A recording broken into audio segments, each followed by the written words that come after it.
I paid $4,200 to walk into my own sister's wedding, and my mother still had me turned away at the door. Not quietly, not by accident. She stood in front of the entrance, looked me in the eye, and told a stranger I worked for the billing department. My own father stood next to her and said nothing. And here's the part that still gets me. 3 days later, my parents called and asked how I planned to pay off the remaining $38,000 still owed on that same wedding. I want you to sit with that for a second, because it's not the twist you think it is. This isn't a story about a family that made one bad decision under stress. This is a story about a family that had been quietly leaning on one daughter for years and finally showed her, in front of witnesses, exactly where she stood. The wedding wasn't the beginning of the problem. It was just the day the problem stopped being deniable. 5 months before that wedding day, I was the one who got the excited phone call about the engagement. I was the one who booked flights the second I heard the date. I was the one who read every vendor contract line by line because it's literally my job to catch the details other people miss. And somewhere in those contracts was a clause that would end up mattering more than anyone in my family understood at the time. What I didn't know yet was that while I was preparing to show up for my sister, my parents were already preparing a story that didn't include me in it. A story they'd tell a groom's family they were eager to impress. A story that required me to fund a celebration I wasn't allowed to attend. I'm not going to tell you yet exactly what I said when my mother asked me to cover that final invoice. I want you to hear how we got there first, because the answer only makes sense once you understand everything I swallowed to keep this family standing. Watching from where? Please comment. My name is Vivian Ashworth, and I am 33 years old. 3 months ago, my parents showed me exactly how little the word family meant to them. I had flown almost 18 hours from Hawaii to North Carolina for my younger sister's wedding, carrying a carefully wrapped gift and still believing, foolishly, that someone there would be glad to see me. Instead, my mother met me at the entrance and physically blocked my way in. My father stood beside her and offered no greeting at all. My mother looked straight at me and said only family was allowed inside, that I hadn't been invited, and that I should leave before I embarrassed my sister. For a second, I thought I'd misheard her. I had already paid a $4,200 deposit toward the venue, the catering, the flowers, and the photography. My family was counting on me to approve another $38,000 once the reception ended. And yet, when the groom's mother walked over and asked who I was, my mother told her I was with the wedding's billing department and had simply shown up at the wrong time. My father let the lie stand. I could have corrected her right there in front of everyone, but I didn't want to turn my sister's ceremony into a scene. So I carried my gift back to the rental car and drove away while the wedding started without me. 3 days passed before my mother finally called. She didn't ask if I'd made it home safely, and she didn't apologize. Her first words were about the $38,000 bill and how exactly I intended to pay it. I laughed, and then I gave her an answer that made her go completely silent. But before I tell you what I said, tell me, what's the weather like where you are today, and does it match your mood? I'm genuinely curious how far a story like this travels, and if stories about family, boundaries, and finally refusing to be used are the kind of thing you connect with. Go ahead and like and subscribe. Now let me take you back 5 months to the phone call that started all of this. 5 months earlier, I was in my apartment in Honolulu, working through a hospital compliance report, when my younger sister Claire called me on FaceTime. She held her left hand so close to the screen that her new diamond ring blurred into a smear of light. She was practically shouting that Marcus Doyle had proposed to her during a weekend trip through the Blue Ridge Mountains. I was thrilled for her. Claire was 25, 7 years younger than me, and she'd been dreaming about her wedding since she was a little girl. Marcus seemed grounded and dependable, and he worked in operations for his family's mountain resort company. While Claire chattered on about dresses and florists, I noticed our mother, Margaret, moving in and out of the frame behind her. When I mentioned I'd request time off and start looking at flights, my mother leaned in and told me not to book anything yet. She said the wedding would probably be small, and that flying in from Hawaii was expensive. I reminded her that Claire was my only sister. She gave a tight smile and said the guest list wasn't finalized. Claire quickly steered the conversation toward a glass conservatory overlooking Mirror Lake, the venue she'd fallen in love with. The call ended, but something about my mother's reaction stuck with me. She hadn't sounded worried about the cost of my ticket. She'd sounded worried that I might actually show up. A week later, my parents called together, which usually meant money was involved. My father, Walter, ran a custom woodworking shop just outside Pine Haven, North Carolina, building cabinetry for high-end vacation homes. Privately, I knew the business was struggling. A machine had broken down, clients were slow to pay, and the bank had cut back his credit line. My mother opened by reminding me how much Claire looked up to me. My father explained that the venue and vendors all needed deposits right away. Marcus's family had agreed to cover the rehearsal dinner, transportation, and the honeymoon, while our side of the family was supposed to handle the ceremony and reception. My father called it a temporary cash flow issue. My mother said they simply needed someone reliable to guarantee the payments. I asked for the total. After a pause, my father said $42,200. My mother jumped in to explain that I would only need to pay the $4,200 deposit myself and simply authorize the vendors to bill the rest after the wedding. The remaining $38,000 would be handled by them. When I asked why Marcus's family couldn't just put it on one of their cards, my mother got defensive and said the Doyles were already contributing plenty. My father wanted to prove our side of the family could carry its share. Then he mentioned, almost in passing, that the Doyle resorts were planning to renovate several rental cabins, and his shop might be in the running for that cabinetry contract. Suddenly, this wasn't just about my sister's wedding. It was about my father's business, my mother's image, and a contract they badly wanted. I should have said no right then.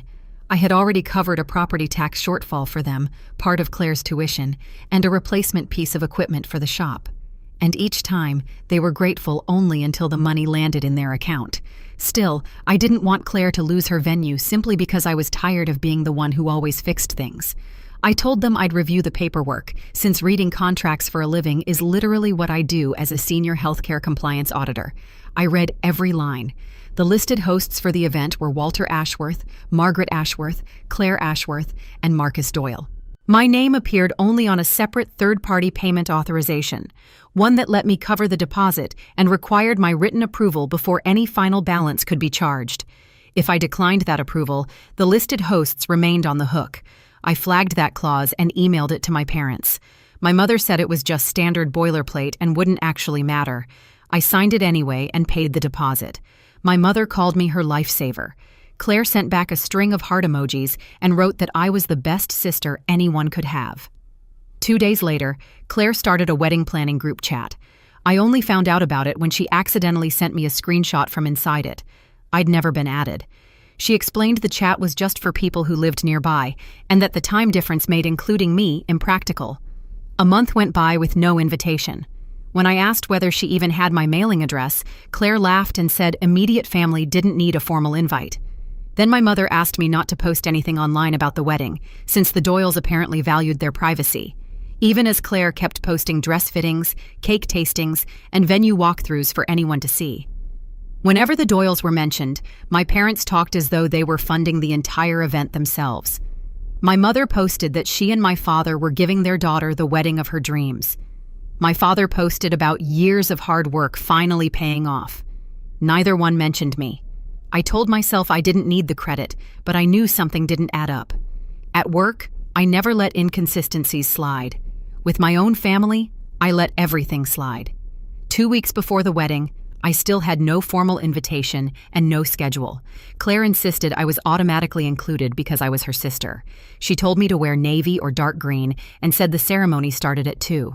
When I asked about the rehearsal dinner, she called it a small gathering for the wedding party and local family only, a phrase that made no sense for someone who was supposedly automatically included, but I let it go anyway. I requested 5 days off work and booked a route from Honolulu through Los Angeles and Atlanta into Asheville. Between layovers and delays, the trip came out to almost 18 hours. I reserved a rental car and a hotel room, and I bought Claire and Marcus a set of leather luggage for their honeymoon. 3 days before my flight, Claire posted photos from the rehearsal dinner. She was standing between my mother and Marcus's mother, Evelyn Doyle, under a banner reading, "Two families becoming one." Her caption talked about being surrounded by everyone who had carried her to that moment. I had paid the deposit that secured the entire event, yet somehow I wasn't part of the family she was crediting. I texted her about it. 4 hours later, she claimed the dinner had come together last minute and there hadn't been time to loop me in, an excuse that made no sense since I was still in Hawaii the whole time. The night before I flew out, my mother told me not to come to the house after I landed. She said everyone would be exhausted and the rooms were full of decorations. She told me to head straight to the venue near ceremony time instead, since there was no reason to arrive early. I asked if Claire needed help getting ready. My mother answered a little too fast that the bridal suite would already be crowded. I told myself wedding stress explained all of it. Families get disorganized, brides get distracted, mothers get controlling. On the flight, I quietly wrote a short toast about Claire practicing her wedding vows in our backyard when she was 8 years old. Somewhere over the Pacific, I read it back to myself and smiled, still fully expecting to deliver it at the reception. After I landed, I texted my mother, my father, and Claire. My father never responded. Claire sent a thumbs-up emoji. My mother replied nearly an hour later with 3 words, "Ceremony at 2. Nobody asked about my flight or invited me to dinner." From the hotel, I called Claire, but it went to voicemail. I left her a warm message telling her I loved her. She never called back. The next afternoon, I arrived at the Mirror Lake Conservatory 20 minutes before the ceremony. At the check-in table, the attendant scanned the printed list and her tablet, then asked if I might be listed under a different name. I told her I was the bride's sister. Her smile vanished, and she radioed the family. My parents appeared less than 2 minutes later. My mother wore a silvery blue dress, my father a dark suit. Neither one smiled. My mother stopped in front of me and asked what I was doing there. I laughed because it seemed like an absurd question and told her I was there for my sister's wedding. She glanced toward the other guests, lowered her voice, and said only family was allowed inside, that I wasn't invited, and that I needed to leave. I looked at my father, waiting for him to step in. Instead, he said I should have understood the situation and not embarrassed Claire. I asked what situation he meant. My mother said it wasn't the time to air family issues. I reminded her she'd called me a lifesaver when she needed my card. Was I family then? I asked her. She told me to keep my voice down. That's when Evelyn Doyle walked over in an elegant cream dress and asked if everything was all right. For a moment, I actually expected my mother to introduce me properly. Instead, she smiled and told Evelyn I was with the wedding planner's billing office and had come at the wrong time to go over an invoice. Evelyn looked confused and said she'd thought the finances were already settled. My mother laughed it off as a minor administrative mix-up. My father let the lie sit there unchallenged. I could have told Evelyn right then that I was the eldest daughter, that I'd flown almost 18 hours to be there, and that the deposit had come out of my own account. Then I saw Claire through the glass hallway in her wedding dress. Our eyes met. She didn't look surprised to see me outside. She looked afraid. But she didn't call my name or move toward me. She turned away. That was the moment I understood she'd known all along. I told my parents I'd heard them clearly, then walked back to my rental car with the gift still in my arms. My mother called after me not to be dramatic. I sat behind the wheel for a long time, unable to make myself start the engine. I had genuinely believed that if I kept showing up and solving their problems, eventually they'd treat me like I belonged. Instead, they'd taken my money and erased me. I deleted the toast from my phone. Then my professional instincts kicked in. I wrote down the time, the location, the exact words used, and the names of witnesses, and emailed the notes to myself so there'd be a timestamp. As the ceremony music started somewhere behind me, a notification popped up from the venue. Final payment reconciliation available. Approval required by Monday at noon. The remaining invoice came to $38,000. There were 2 buttons at the bottom: approve payment or decline authorization. I looked toward the conservatory where my family was celebrating without me, then back down at the word decline. For the first time all day, I felt completely clear-headed. Back at the hotel, I opened my laptop and pulled up every wedding agreement. I didn't want anger making this decision for me. I wanted the contracts to tell me exactly what I was allowed to do. The venue, catering, florist, and photography agreements all listed my parents, Claire, and Marcus as the official hosts. My authorization sat on a separate document. I'd paid a non-refundable $4,200 deposit and agreed that vendors could request my sign-off for the remaining balance. Nothing could be charged without my written confirmation, and if I declined, the listed hosts stayed responsible. I wasn't canceling any services or leaving vendors unpaid. I was simply refusing to hand over another $38,000 voluntarily.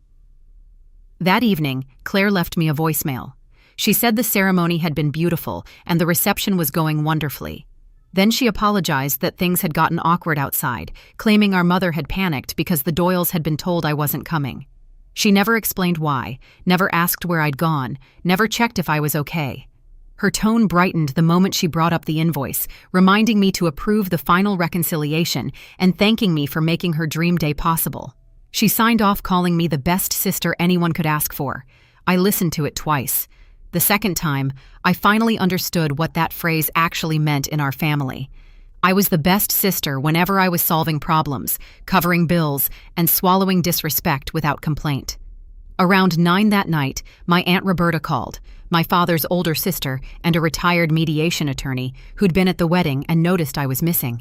She told me my mother had given a speech about the years she and my father had sacrificed to give Claire the perfect celebration, and that my father had thanked the Doyles for trusting the Ashworth family. Roberta knew the shop was struggling, so the speech didn't sit right with her. When I told her what had actually happened, she asked whose names were on the contracts and whether my approval was required for the final balance. Then she told me plainly, do exactly what the paperwork allows, keep every record, and let the adults who signed stay responsible for what they signed. Her advice steadied me. Staying calm didn't have to mean giving in. Sunday morning, 4 separate invoices came through. The venue wanted $16,000, the caterer $12,500, the florist $5,700, and the photographer $3,800. I called each vendor and confirmed that declining would simply shift the balance back to the listed hosts. No one would go unpaid, and the hosts would have 5 business days to arrange payment or a plan.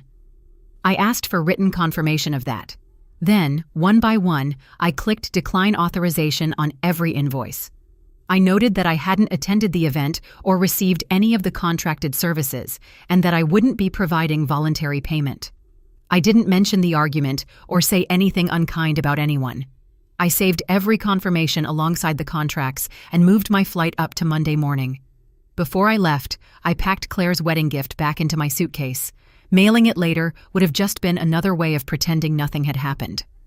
At the airport, my mother texted that she hoped I'd had time to calm down and that we'd talk after the honeymoon. I didn't reply. I slept through most of the flight and woke up somewhere over the Pacific, feeling something I hadn't expected: relief. When I landed in Honolulu, no one had asked if I'd traveled home safely, but I knew the redirected invoices would land Tuesday morning, and I knew exactly when my family would suddenly remember I existed. My mother called at 9:14 Tuesday morning, 3 days after the wedding. Her voice was soft, even cheerful. She asked if I'd gotten home safely and hoped I'd rested. It was the first time anyone in my immediate family had asked about my trip at all. She called the incident at the entrance an unfortunate misunderstanding, brought on by wedding day emotions. I asked her which part exactly she'd misunderstood, that I was her daughter, or that I'd flown across an ocean and most of a continent to be there. Her tone shifted, and she said this wasn't the moment to reopen that argument. Then she got to the real reason for the call. The vendors had contacted her. My authorization had been declined, and the remaining $38,000 had rolled over to the listed hosts. She asked how I planned to pay it.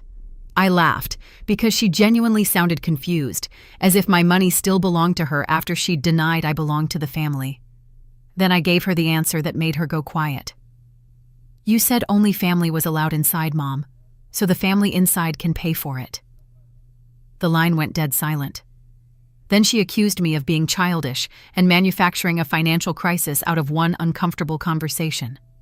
I reminded her she hadn't once called me her daughter in front of Evelyn. She said she'd been trying to avoid a scene, since the Doyles had already been given a simplified version of our family situation. I asked what that meant. She admitted she'd told them I'd been estranged from the family for years and had chosen not to take part in the wedding. I asked why she'd lied. She said the Doyles valued close families, that my father needed their business, and that she didn't want complications threatening Claire's future. I told her she wanted my money without wanting me around because my presence contradicted the story she'd been selling. Her voice sharpened. She reminded me she'd raised me and paid for my education. Then she mentioned that my father's shop might collapse if he lost the resort contract. I told her his business decisions weren't my responsibility. She said Claire and Marcus couldn't start a marriage $38,000 in debt. I reminded her that 4 adults had signed those contracts, not me. She warned that the vendors might damage my father's reputation. I said his reputation wasn't something I could buy back for him. Then she said I was the older sister and needed to act like it. I told her maturity didn't mean paying people to disrespect me. She threatened to tell everyone I'd abandoned the family over money. I told her to make sure she included the part where she took my deposit and then had me thrown out. She said I was destroying the family. I told her I'd only stopped financing the version of it that excluded me.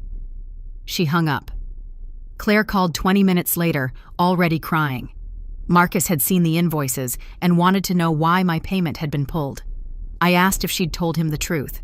She said he was furious because he'd believed our parents were covering everything. He hadn't known I'd paid the deposit or was expected to cover the rest. Claire begged me to approve the payment before his parents found out the full story. I asked if she knew our mother had planned to keep me outside from the start. She said our mother had told her it would be easier if I simply didn't come into the venue, and that she hadn't known our father would speak to me the way he did. I reminded her she'd seen me through the glass and turned away anyway. She said she'd been moments from walking down the aisle and hadn't known what else to do. I told her she'd made a choice. She'd chosen the ceremony, the image, and the money over acknowledging me. Then she asked if I could at least cover half. Even in the middle of an apology, she was still doing the math on how much she might recover. I told her I'd talk about our relationship once she was ready to have that conversation without mentioning an invoice. My father called that afternoon. He said the vendors were demanding a payment plan and that the stress was affecting his health. I asked why he'd signed contracts he couldn't afford in the first place. He said he'd assumed I understood what family responsibility meant. I asked if that included standing there silently while my mother introduced me as a billing clerk. He eventually admitted the Doyle Resort contract could have been worth several $100,000, and that my mother had been afraid revealing any family conflict would make the Ashworths look unreliable to people they wanted to impress. I told him that hiding his own daughter and lying about who was paying for the wedding was what actually made him unreliable. He accused me of letting his business fail just to prove a point. I asked if he'd ever intended to pay me back the $38,000. He admitted they'd expected the resort contract to eventually cover it, meaning they'd expected me to carry that debt until it did. That evening, I emailed my mother, my father, Claire, and Marcus together. I attached the contracts and the vendor confirmations showing the hosts were the ones legally responsible. I told them I wouldn't be authorizing any payment and asked that all further financial discussion happen in writing. I said any future relationship with me would require a clear, specific acknowledgement of what had happened. No excuses, no guilt trips, no requests for money attached. An hour later, Aunt Roberta called again. Evelyn Doyle had reached out to her directly since the financial story was starting to unravel, and Evelyn wanted to know who the woman outside the venue really was. Roberta checked with me before saying anything, and I told her she could tell the truth.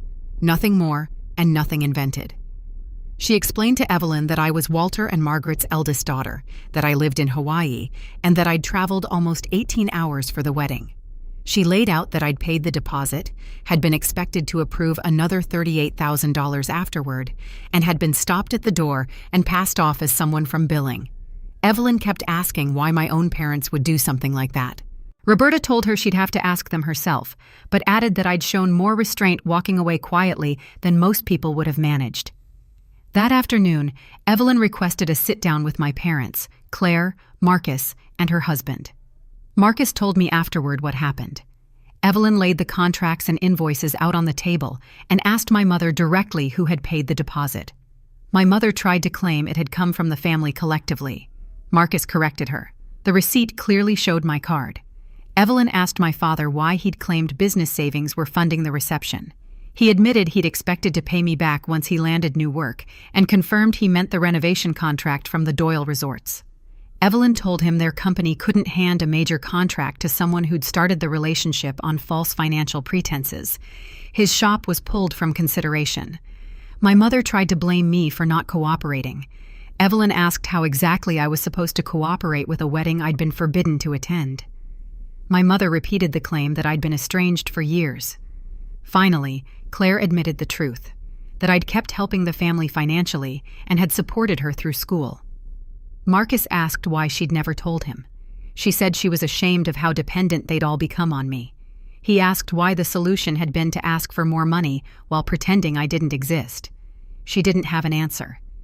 Evelyn made it clear the Doyles wouldn't be covering the $38,000. They'd already paid their agreed share, and covering the Ashworths' portion would only reward the deception. Marcus backed her completely. He and Claire ended up canceling their honeymoon and using the refund, along with most of their wedding gift money, toward part of the vendor balance. They took out a personal loan for what was left, which Marcus insisted stay in both their names, since they'd both signed the original contracts. Claire picked up extra hours at the design studio and eventually took a full-time position there. Marcus asked that they both attend financial counseling, since he no longer trusted that she'd tell him everything important. They stayed married, but their start together looked nothing like the effortless future Claire had pictured. My father faced consequences of his own. Without the resort contract, he couldn't keep pretending some future payday would fix the shop's finances. He sold an old fishing boat to make the first large vendor payment, put off buying new equipment, and negotiated a structured repayment plan with the rest. He also had to admit to his own employees that the business had overextended itself, banking on income that never materialized. My mother's consequences were mostly social. For years, she'd built her identity around charity events, fundraisers, and being seen as the devoted mother. Evelyn happened to sit with her on an annual hospital gala committee. Once she learned the truth, Evelyn stepped back from their shared role and told the committee she couldn't be responsible for donations alongside someone whose financial honesty she no longer trusted. She didn't spell out every detail, but Pine Haven is a small town, and questions started circulating. My mother described it to relatives as a misunderstanding involving an estranged daughter, but people who actually knew better confirmed I'd never stopped supporting the family. Aunt Roberta refused to help cover for her. When my mother accused her of damaging the family's reputation, Roberta told her she'd simply stopped protecting a lie. Within a month, my mother resigned from the committee. She wasn't publicly run out of town, but people who'd always taken her version of events at face value started asking questions instead. She no longer controlled the room the way she used to. 2 weeks after the wedding, Claire sent a long message apologizing for the canceled honeymoon, Marcus's anger, and the loan. Then she asked if I could cover one payment until her salary went up. She was still apologizing for the fallout, not for what she'd done to me. I turned her down and told her I'd be ready to listen once she could acknowledge her choice at the venue without an ask attached to it. A month later, my father emailed me with the subject line, "No excuse." He admitted he'd known my mother planned to keep me outside and had gone along with it because he was afraid of losing the Doyle contract. He wrote that he'd chosen a possible business deal over his own daughter and that there was no justifying it. He said he'd repay the $4,200 deposit over 12 monthly payments. He didn't ask for forgiveness, and he didn't mention his health. The next morning, $350 showed up in my account with a note. Payment 1 of 12. It didn't repair anything between us, but it was the first apology that came with actual responsibility instead of another request. My mother messaged me too, saying she was sorry everything had been misunderstood, and asked me to tell Evelyn that the wedding dispute had nothing to do with my father's business. She wanted my forgiveness only so she could get back what she'd lost. I didn't respond. Silence wasn't something they got to use to erase me anymore. It was something I chose, for myself. 6 months after the wedding, my life in Honolulu looked ordinary from the outside. I still worked for the same healthcare system, still reviewed policies, interviewed leadership, and wrote up risks other people had missed. But underneath that, I'd changed how I lived outside of work. For years, I'd taken on extra assignments, answered family calls in the middle of meetings, and solved emergencies before ever asking whether they were actually mine to solve. After the wedding, I started therapy. My therapist described the pattern as something like functioning through over-responsibility, measuring my worth by how useful I could be. When my family had a problem, I believed love meant fixing it. When they ignored me, I just tried harder. When they needed money, I treated my savings like something they were entitled to. Therapy didn't teach me to resent them. It taught me to separate compassion from obligation. I could care about my father without bankrolling his shop. I could love Claire without shielding her from consequences. I could understand my mother's fear of judgment without letting it decide my place in the family. I built 4 financial rules for myself. Never co-sign a family loan.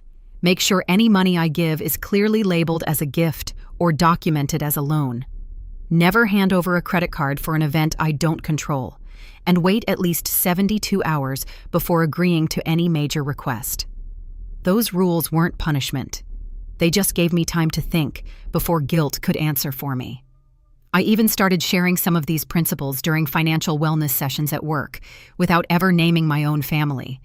I talked about third-party payment agreements, legal responsibility, and the importance of keeping things in writing. A few coworkers later told me they'd rethought co-signing loans or sharing cards with relatives after hearing it. Turning my own humiliation into something useful gave the whole experience some meaning. I stopped spending my weekends bracing for the next family emergency.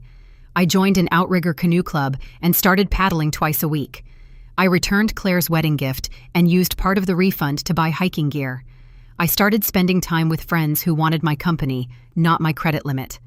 My father kept sending $350 every month without missing a single payment.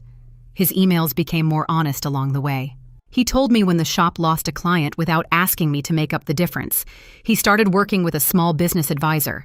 After his 6th payment, he wrote that he finally understood how often he'd treated my competence as an excuse to load more onto me. I didn't forgive him right away. Consistency mattered more to me than one well-written sentence. Still, I started answering some of his emails. The door between us wasn't wide open, but it wasn't sealed shut anymore either. Claire reached out again almost 5 months after the wedding.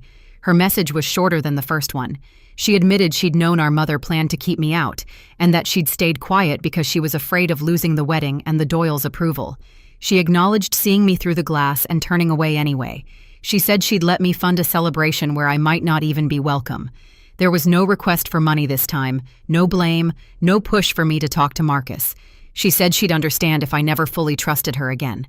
That was the first apology that actually named the wound instead of just the fallout. I agreed to one phone call. I told her rebuilding anything between us would take time, honesty, and 0 financial dependence. She accepted that. Now we talk for about 30 minutes once a month. The calls are sometimes uncomfortable, but at least neither of us is pretending anymore. Marcus and Claire are still married. They're still in counseling and still paying down the loan. Their marriage started with a crack in it, but cracks are sometimes exactly where you find out what needs reinforcing.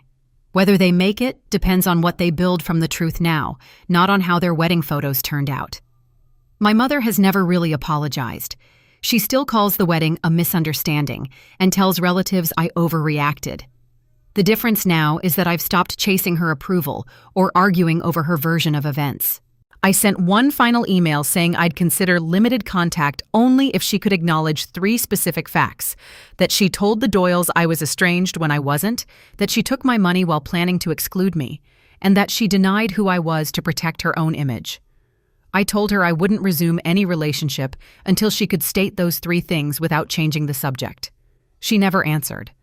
I used to believe a boundary had failed if the other person refused to understand it. Now I know understanding was never the requirement. A boundary isn't an argument you have to win. It's simply information about what you will allow and what happens if that line gets crossed. That was the most valuable lesson that wedding ever taught me. Family love should never require one person to be the permanent provider, rescuer, mediator, and silent witness all at once. Helping people can be generous, but constantly shielding them from consequences can also stop them from ever growing up. A real apology has to name the actual behavior, recognize the harm it caused, and come with some effort to repair it. My father's payments didn't erase what happened, but they proved accountability. Claire's second apology didn't restore my trust overnight, but it opened a space where trust could actually start growing again. My mother's refusal taught me that reconciliation can't be built by one person alone. I didn't win because my parents ended up owing $38,000 or because my father lost a contract. Those outcomes belong entirely to the choices they made. My victory was much simpler than that. I stopped paying for a seat at a table that wanted my money, but not me. I didn't disrupt the ceremony, spread rumors, damage anything, or manipulate a single contract. I followed the agreement exactly as written, told the truth when asked, and let 4 adults pay for the celebration they had actually planned. For years, I thought being a good daughter meant absorbing every cost without complaint. Now I understand that self-respect isn't cruelty, and saying no isn't the same as abandoning someone. Sometimes the most loving thing you can do is stop rescuing people from the consequences their own choices created. Real family isn't defined by a shared last name or by who calls the moment an invoice arrives. It's defined by honesty, respect, accountability, and whether someone still makes room for you when you have nothing left to offer them except yourself. If you'd been standing outside that venue, would you have approved the $38,000 payment, or would you have drawn the same line I did? Comment boundary below. And if you've already learned to protect your peace, or you're still paying, still carrying everyone else, there's no shame in admitting exactly where you are right now. Recognizing the pattern is often the first real step toward changing it. Thank you for watching this story and sharing this time with us. Everything in this video is fictional and created only for entertainment, storytelling, and reflection. This channel reminds you that when life finally shows you someone's true intentions, the lesson isn't to blame yourself for having trusted them, it's to trust yourself enough to walk away.